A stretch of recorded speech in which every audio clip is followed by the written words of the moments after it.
In this video, I'll be unboxing the NutriSense CGM in my first 24 hours using the device. Just Steffi here, practicing vulnerability here on YouTube. Join me on my journey as I get back on track to leading a more active, healthier, and more intentional life. Please tap on the like button, subscribe, and don't forget you can share this video with someone who might also find it helpful.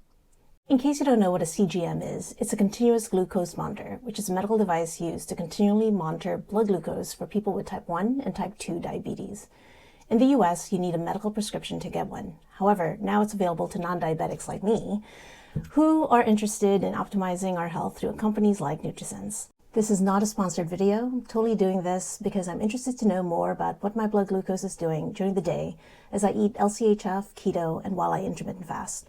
If you're interested in learning more about my reasons for intermittent fasting, I'll leave a link above and in the description below. Now let's open this thing up and see what's inside. It comes in minimal packaging. I love this, their logo, which is getting ready to know you better. I'm super interested in what I'll learn about how the foods I eat affects my blood glucose. Inside, you'll find a NutriSense branded adhesive cover, 2 pouches, and that's 2 sets for the month, 2 additional plain adhesive covers, and a quick start pamphlet. NutriSense doesn't make the CGM. That's made by a company called Abbott, and the device is called the Freestyle Libre. NutriSense does have an app that collects the data from the device, and any plan you choose with NutriSense comes with support from a registered dietitian. There's more to come on that later. The pouch contains the applicator, pre-injection swabs or wipes, and the sensor. The pamphlet has easy-to-follow instructions, or you can scan the QR code to get to instructions online. Now, I did get my iPad so I could watch application instructions again while applying it. First, you open the container with the sensor in it, and then open the applicator. Let me just say it took me a few times to open the applicator, but finally got it open. And it's as simple as lining up the lines in the sensor package and then setting the applicator on a table and firmly pressing down. Find the right spot in the back of your arm. Clean the area with alcohol wipes.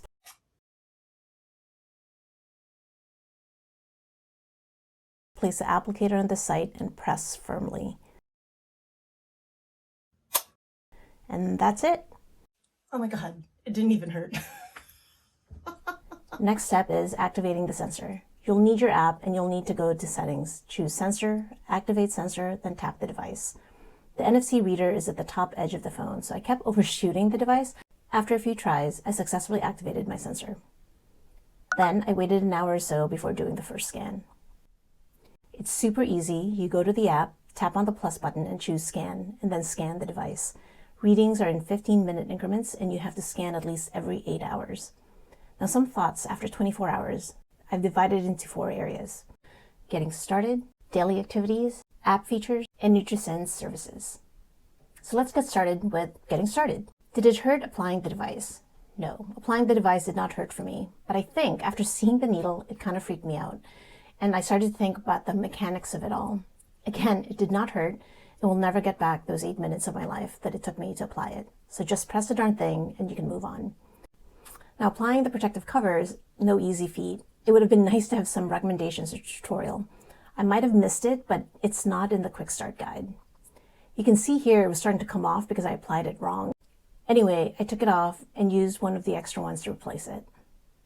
Now, scanning is super easy. You open the app, tap on the scan button, hold it to the back of your arm, and data comes through and refreshes super quick.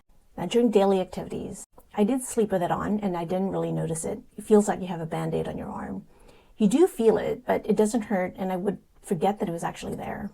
I did go work out with it, and you can see I was running and lifting some weights, but I didn't notice it much during my workout.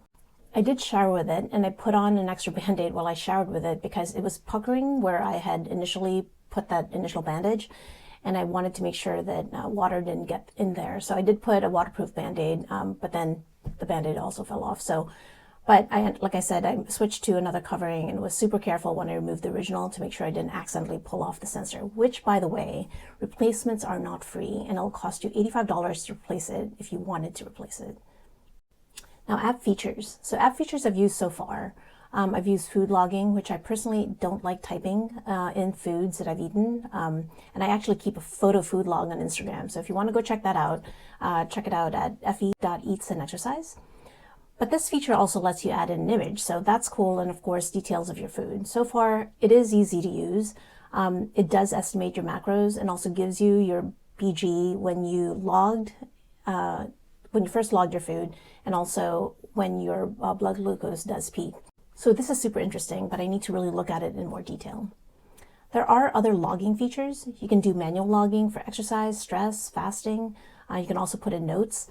I did use the exercise logging, and it plots an indicator on the chart. So that's kind of cool to see where your activities are plotted. And then I also did integrate with Keto Mojo. So the information from your Keto Mojo will also sync, and the first sync seemed to be uncomplicated, and it just worked. So that was always nice to see. It does display that information on your log and in the data display.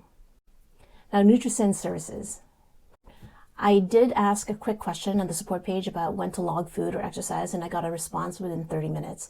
Now, it was during the week and during their support hours, but I thought that it was a really quick response. The response was friendly, and they answered the question, and so that was a really good first interaction. I mentioned you do get assigned a personal coach who also happens to be a registered dietitian.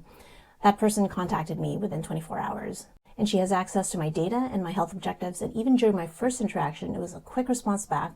And because the first 24 hours, the device is still calibrating, I didn't have too many questions yet and no insights from her either. But I'm super excited to learn more about me and having her to field my questions. So we'll see what the next 2 weeks brings. But overall, it's easy to apply. It's a great app, great support, and my experience so far has been really good.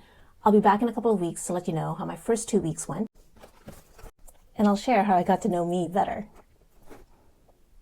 Make sure to subscribe and hit that notifications bell so that you know the next time I upload a new video. See you in the next one.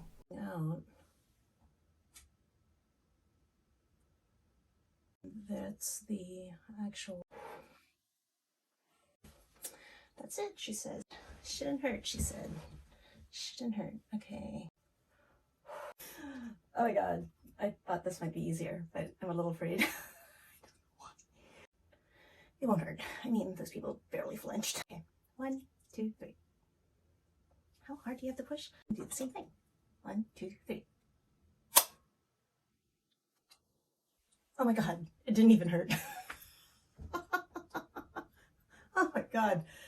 I don't know why I stressed myself over that. It doesn't hurt.